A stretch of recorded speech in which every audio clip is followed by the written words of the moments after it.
Why does a person cheat? Think about it. Families are destroyed, trust is shattered, entire lives are rewritten in the ashes of betrayal. But here's the real question. Is cheating just about lust, or is it something far darker? Something hidden inside the shadows of the human mind? Today, we dive deep into the dark corridors of psychology and expose the terrifying truths of why a person betrays the one they love. Stay with me, because what you'll learn in the next 7 minutes might forever change how you see human relationships. Sigmund Freud once said, "We are not masters of our own house."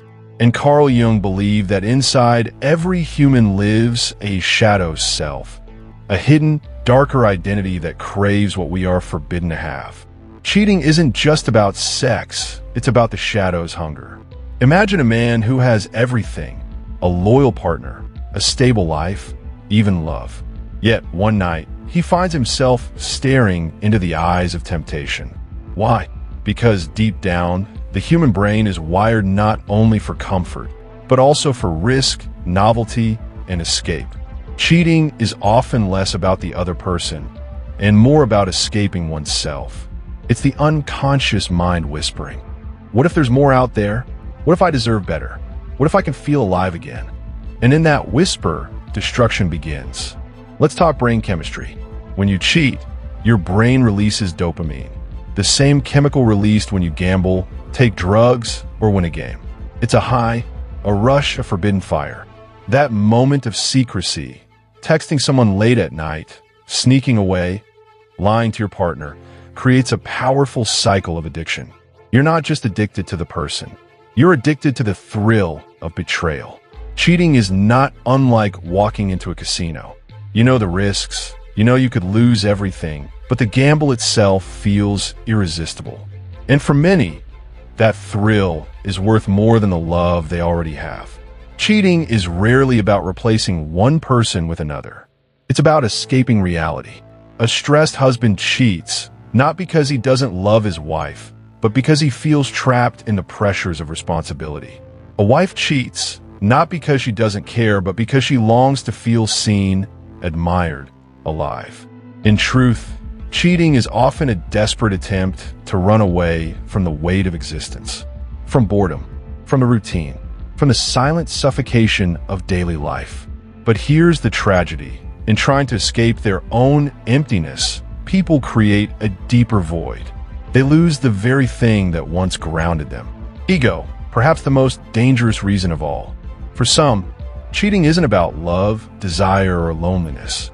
It's about power. For the narcissist, cheating is proof of their superiority. It's a silent trophy, an unspoken declaration. I can't have whoever I want. This is where dark psychology becomes terrifying. Some people don't cheat because they feel unloved. They cheat because they crave control. They crave the power of knowing 2 lives, maybe 3, revolve around their charm. And the scariest part? These individuals rarely feel guilt. To them, betrayal isn't betrayal. It's validation. Psychology reveals a darker truth.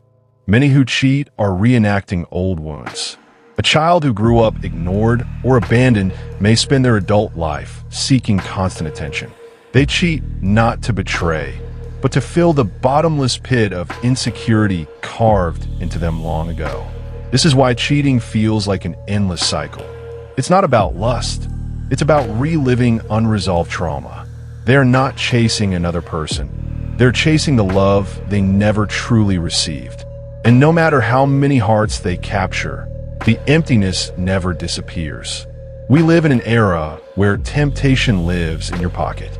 One swipe, one click, one late-night DM, and suddenly your entire life can collapse. Social media has created an illusion of infinite choice. Why settle for one when endless possibilities exist online? Cheating, once difficult and risky, has now become disturbingly easy. But here's the paradox. The more options people have, the emptier they feel. Because no matter how many bodies they touch, they can't touch the soul they abandoned along the way. And what of the victim? The partner who is betrayed? Cheating doesn't just break trust, it rewrites the victim's identity. Suddenly, they question everything. I not enough? Was it all a lie? Who am I if the person I loved most could do this to me? Psychologists call this relationship trauma. It's a wound that lingers for years, even decades. The betrayed partner often begins to distrust not just others, but themselves. And in that haunting silence, the cheater has not just destroyed love, they have rewritten the very soul of another human being. So why does a person cheat? The answers are many: desire, trauma, ego, addiction, escape. But the darkest truth is this: cheating is not about the partner at all. It is about the cheater's war with themselves. They are not betraying you. They are betraying their own soul. And until they confront that shadow inside them, they will remain trapped in the cycle of destruction. So remember this: if someone cheats on you, it says nothing about your worth, but reveals everything about their darkness. And sometimes the only way to protect yourself from the shadows of another is to walk away before the darkness swallows you too. Betrayal doesn't destroy you. It reveals who they truly are.